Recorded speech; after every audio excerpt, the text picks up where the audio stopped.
y'all. This is Stacy. Sorry, the sun is kind of shining here. We are live for our first walking in. Good. Okay, now hopefully we're all here. Good morning. This is Stacy. We are here with our first live walking in my shoes. It is on our Loving My Veterans page. It will be eventually posted to our Facebook group for the spouses. We will be setting up a new group for veterans today, and you'll be able to get the link off of our website, www.lovingmyveteran.com. Click on the tab Walking in My Shoes, and the documentation that we did for this chat will be done there. So let me give you a little history. I'm Stacy, obviously. I am a 20-year paramedic. Have seen a lot, done a lot, been around a lot. Thought I understood PTSD until sorry, I'm moving this camera here. Until I fell in love and lived with somebody who has PTSD, who's a veteran. So the challenges were difficult for me to navigate through. It was one of those things that we just had to kind of work ourselves through. And unfortunately, there's not a lot out there. There's not a lot out there to help us understand. There's not a lot out there for all of us to do. So why my other half, much better half, by the way, and I were talking, and a friend of his, one of his battle buddies, Jeremy, and I were sitting at my mom's, and we were discussing PTSD and what it was like to live with it and what it was like to be the caregiver or the partner, because I hate to use the word caregiver, it drives me crazy, but what it's like to be the partner of somebody with PTSD. And as we went through this, we found that um, the struggle was tough for both parties. So we came up with the concept of creating a Facebook page, is how it started, and now it's become an organization, Loving My Veteran, Living with PTSD. It's not a one side deal. It's not just the spouse, and it's not just the veteran. It's how we all kind of come together. So this is kind of our little background. Carl, my veteran, Jeremy, myself, and by the grace of God, we have added Michelle and Damon to the team. We are compassionate. We have all this passion about getting rid of the negativity that comes with this, with PTSD, with the toughness that we all face living in that situation.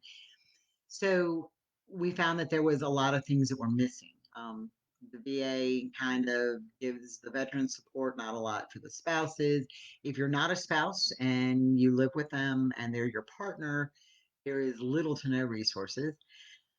So we started doing some research, and today's topic is actually going to be on what is PTSD. When we went through and started doing the research to this, we found that I used four separate sources, and none of the four sources gave the same information. None. Um, I'm in a ton of support groups, and I have found that through these support groups, as we're going through this, that the spouses were talking about anger, and they were talking about rage, and they were talking about distancing, and you don't always see that.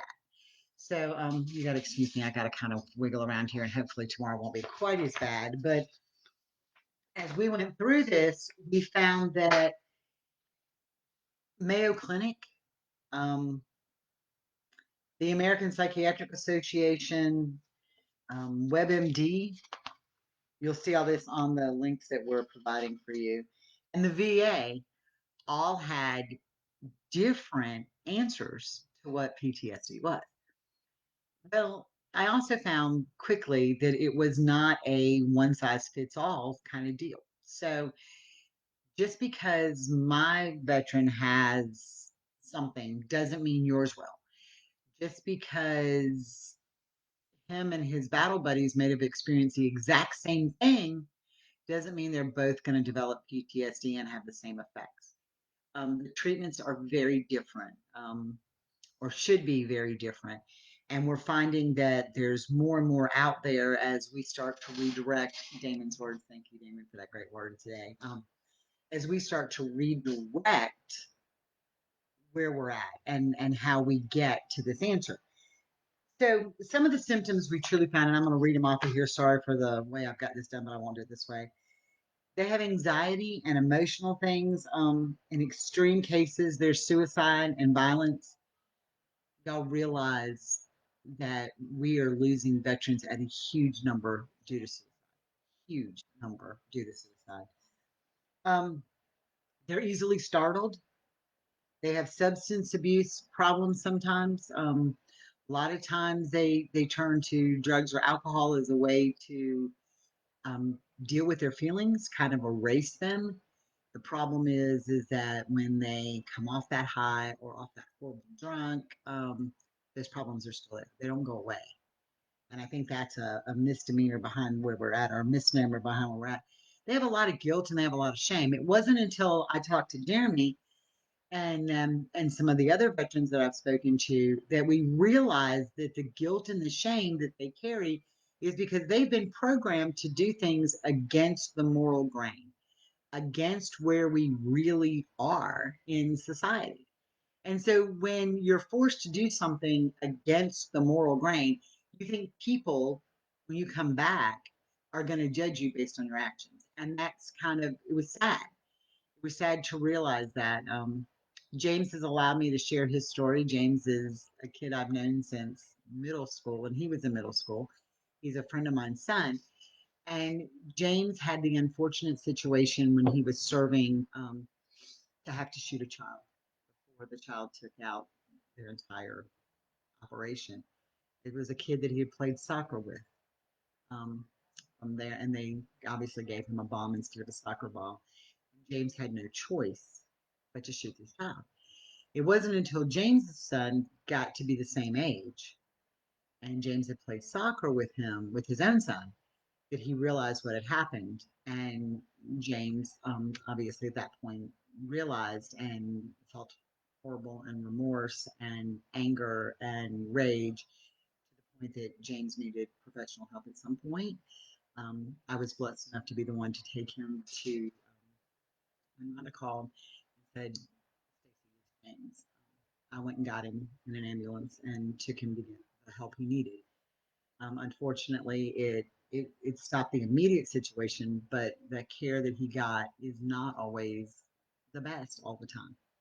So we'll learn more about James's story on our website and through Facebook as we go further along the way.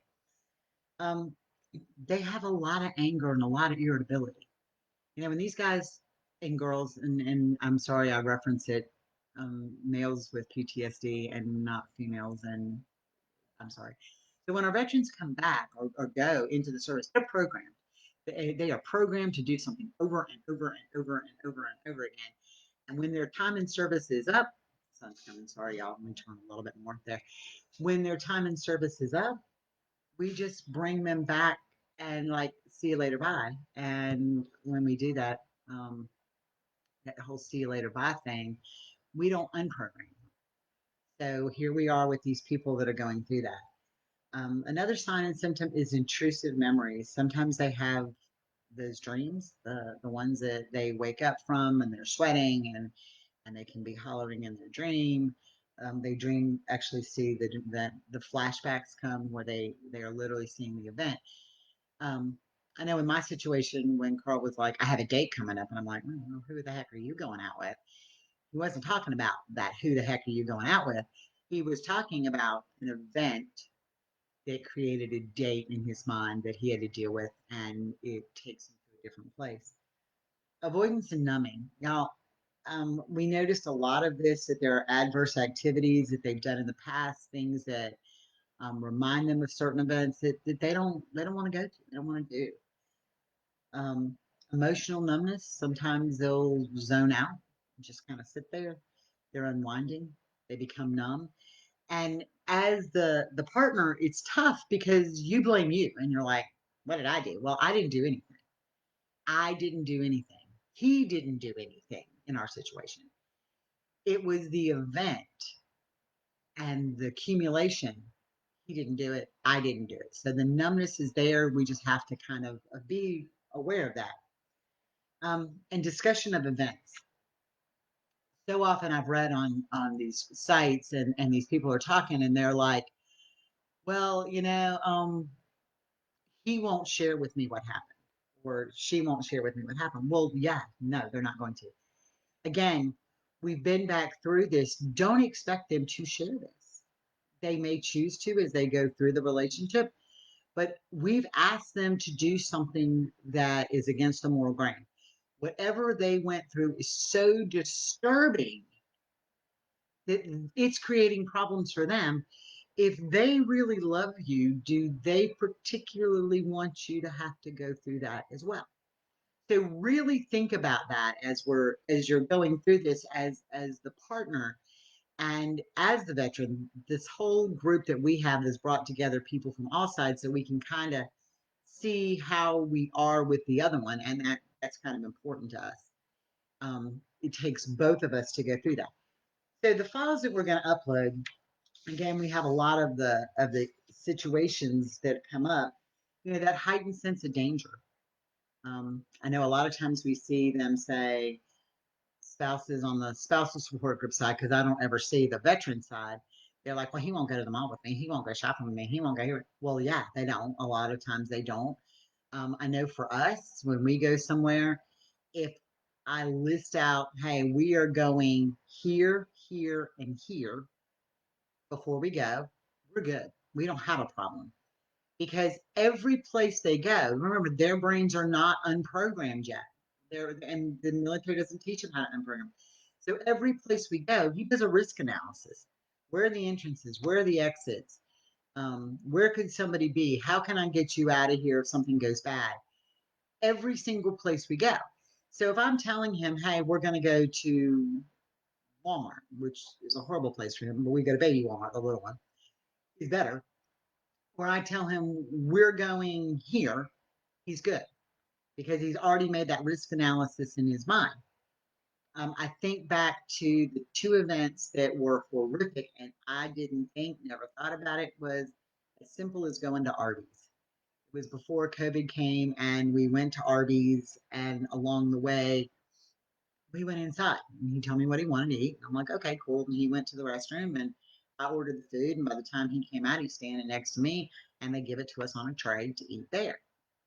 And he looks at me and he says, we didn't get this to go. I'm like, well, no, we came in the restaurant. Well, why would we, that was my answer.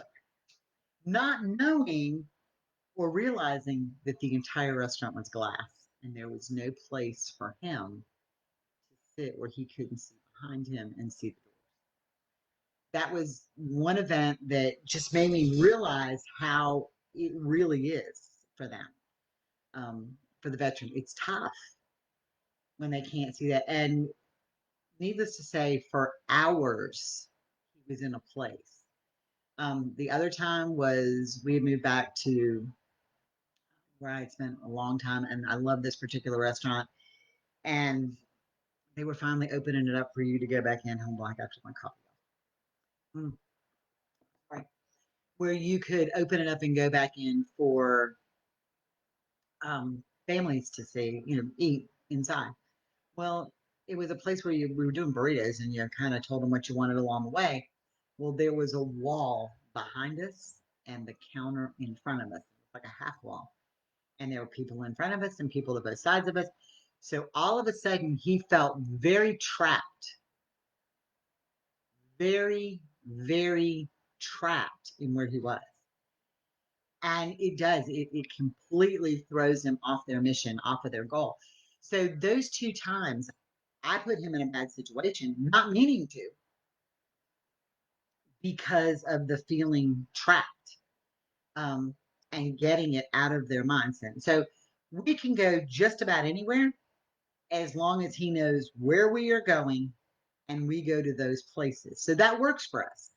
It may not work for everybody. Everybody is different. And that's kind of where we're at here as we go through this. So what we've done over the next 30 days is we've broken this down into where you're going to kind of do some homework for both parts. And I know this is going to be kind of tough. It's going to be a lot of soul searching. If you are the veteran and you're here and you're doing this, everything you do needs to be from your perspective. Okay. If you are the spouse or partner, everything needs to be from your perspective. Um, you do not have to share this with the other person.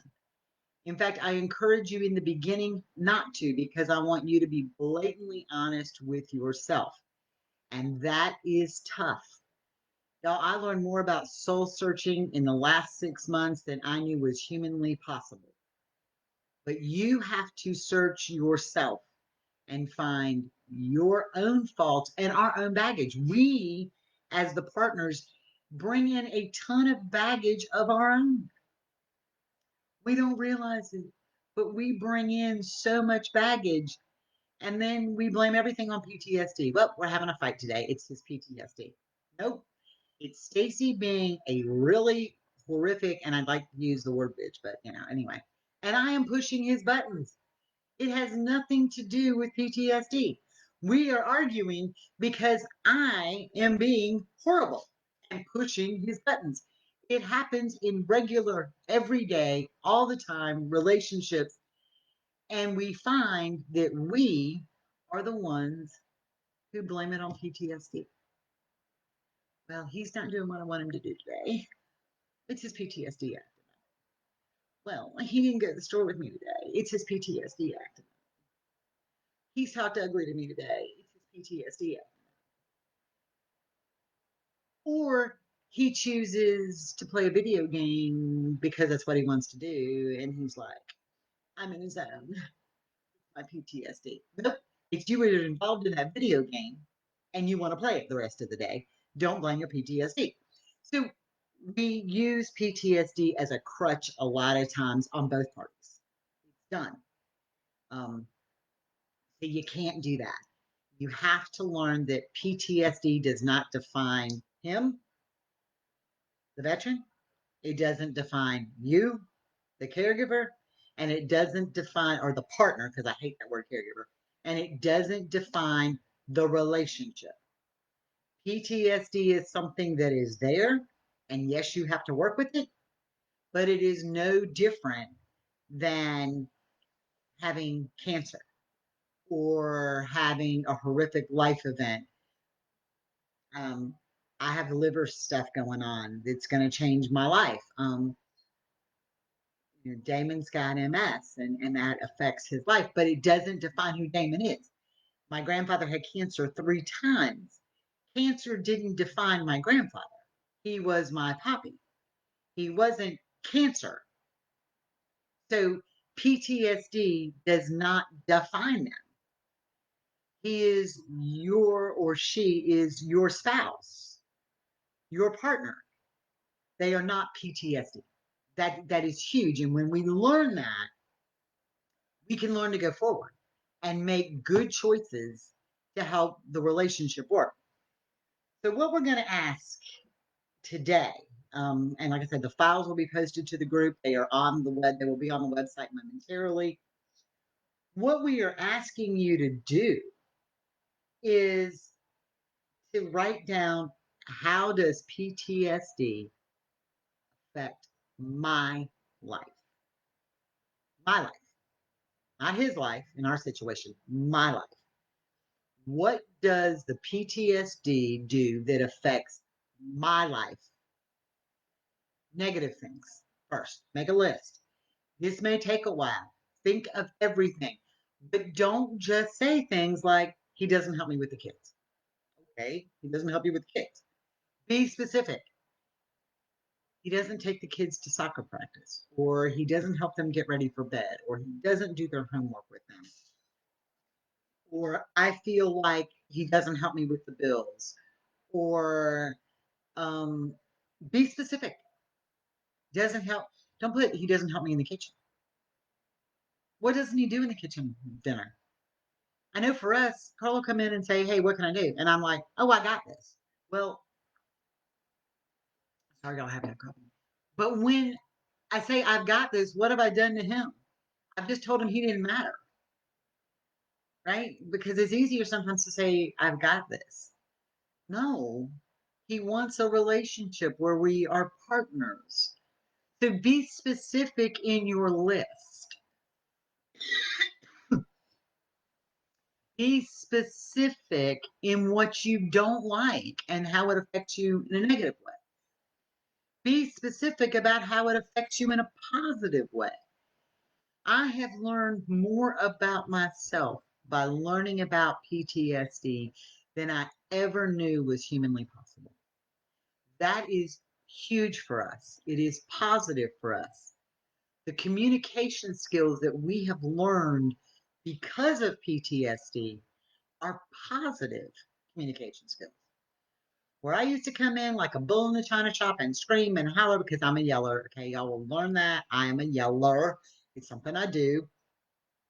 I don't longer come in and go, nah, nah, nah, nah, nah, nah, because it turns him off. I don't any longer come in and sit there when he's in the chair or the couch and put my arms up like this around him on the couch and make him feel trapped, because the minute I do that, he's done. He's done. He feels trapped. It's not that he doesn't want to listen. That's where the PTSD part kicks in. That's where he feels trapped. He shuts off at that point. He now is focused on me being a threat. So you have to learn to deal with that. So communication and how we learn to communicate is huge and it's positive. And we actually have meaningful conversations that are positive that we didn't have before, that I didn't have in my last marriage was 28 years long. I didn't know how to communicate like I do now because I learned. And so that was positive. That was a positive step, was learning how to communicate. It was huge for us. So there are a lot of positives, but you will need to search your soul. You are going to need to write down, how does it affect you negatively? How does it affect you positively? And I will tell you, if you're just starting through this process of analysis, you're going to have way more on the negative list than you will on the positive list. Don't worry about it. It's okay. It's you. This is you. This is how it affects you. Once you make that list and make it, and you're going to go back to that list throughout your relationship, and you'll find that you're going to start moving stuff off of the negative list and putting it on the positive list, like dumb things like, it helps me in the kitchen. I'm the one who comes home from work and I cook all the meals and da da da da da da. And then you're going to find out that he's the one who unloads the dishwasher every day, because now you're working together. And so while you're cleaning up the kitchen or before you put the dishes in and you two are working as partners, he unloads that dishwasher. And that part, because you've broken down that he doesn't help me in the kitchen anymore, that part is going to go to your positive list over time. So how we react as the veteran themselves, how the veteran reacts to us, they're unaware sometimes of what their actions do to us. That's going to come out through the next 30 days. And some of the veterans are going to do these and they're going to write the stories to help. But we want you to see it from both sides. So that's going to help. How we react to the veteran helps trigger the PTSD, and we don't realize we're doing it. We think, oh, it's fireworks that does it. Oh, it's it. No, it's the whole relationship. We're going to also go in and be able to, over this time, learn how they're affecting us. And when they realize, the veteran realizes that some of their behavior affects us negatively, and they don't want the negative outcome that we're projecting, they can learn at that point, maybe it's something I need to do. Maybe it's something we need to do together. So this is about you. It has to be about you. It has to be about you as the partner or the spouse. It has to be about you as the veteran. And once you get the about you straight, the about us will fall into place. But it has to be about you. You have to heal. So now that we've made our list, go through and rank them. One, something that absolutely, positively must change. When you make that list, he doesn't help me with the kids. Remember, I said break it down. What part of it don't is a bigger deal? Is it a big deal that he can't run him to soccer practice? Maybe soccer practice is overwhelming for him. Maybe the fact that, hey, he's the one who's going to tell them it's time to take a bath and make sure they brush your teeth and you're ready to go to bed because that's in the confines of your space. And he's comfortable with that. So that takes something off of your plate. And now that becomes a positive, right? And he doesn't see that. All he sees is you won't help me with the kids. That's all you say. But you don't give him specifics. Remember, veterans are mission trained. They have an objective they have to do. And when you give them a broad objective, like, you don't help me with the kids, he's not specific. They don't specifically say, hey, today we're going to go in and we're going to protect this. And they're in the military, right? They have a specific thing. If they're jumping out of a plane, they don't just decide, oh, well, we're randomly going to jump. They have a specific target that they land on. So we have to be specific in the communication and the missions. So make your list, your negatives, rank them. Ones, got to change. This little thing has to change. Number two, things I'd like to see changed. And number three, things that I'm going to have to deal with that may or may not change that are no longer important to me. I'd like them to happen, but if they don't, it's not a deal breaker. Same thing that the veteran's going to do on his list. Remember, do not share these. It's not time to share these. You got to deal with personal first. So get the personal out of the way, get that part done. And tomorrow we're going to really talk about what love is and how to get our relationship past the anger stage and back to the love stage. So y'all have a great day. We are so excited about this project.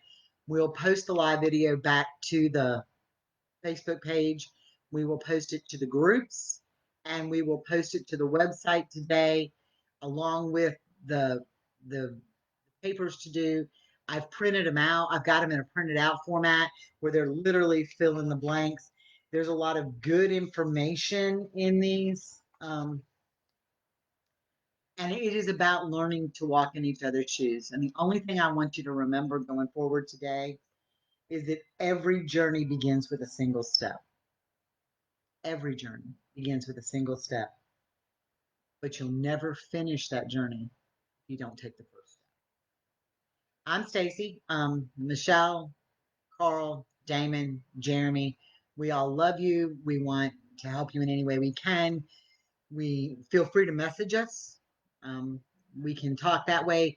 We will be grateful to and happy to set up groups. If it's Facebook chats where we are together in groups of 2 or 3 or whatever you need to have one-on-one kind of conversations and not typing blurbs. I find that very hard in some of the groups that I'm in. You know, you write something that's 5 paragraphs long and somebody can give you an answer, but they don't know your baggage or your history. So this is about us learning to work together to come up with a better solution for all of us, because I'm going to learn from this process too. Again, have a great day. Thank you so much for being here. We will save these to and post these to the pages along with the resources to help you through it. If you need anything, feel free, like I said, again, to message us and go through this further. Thank y'all. Be blessed. Have a great day.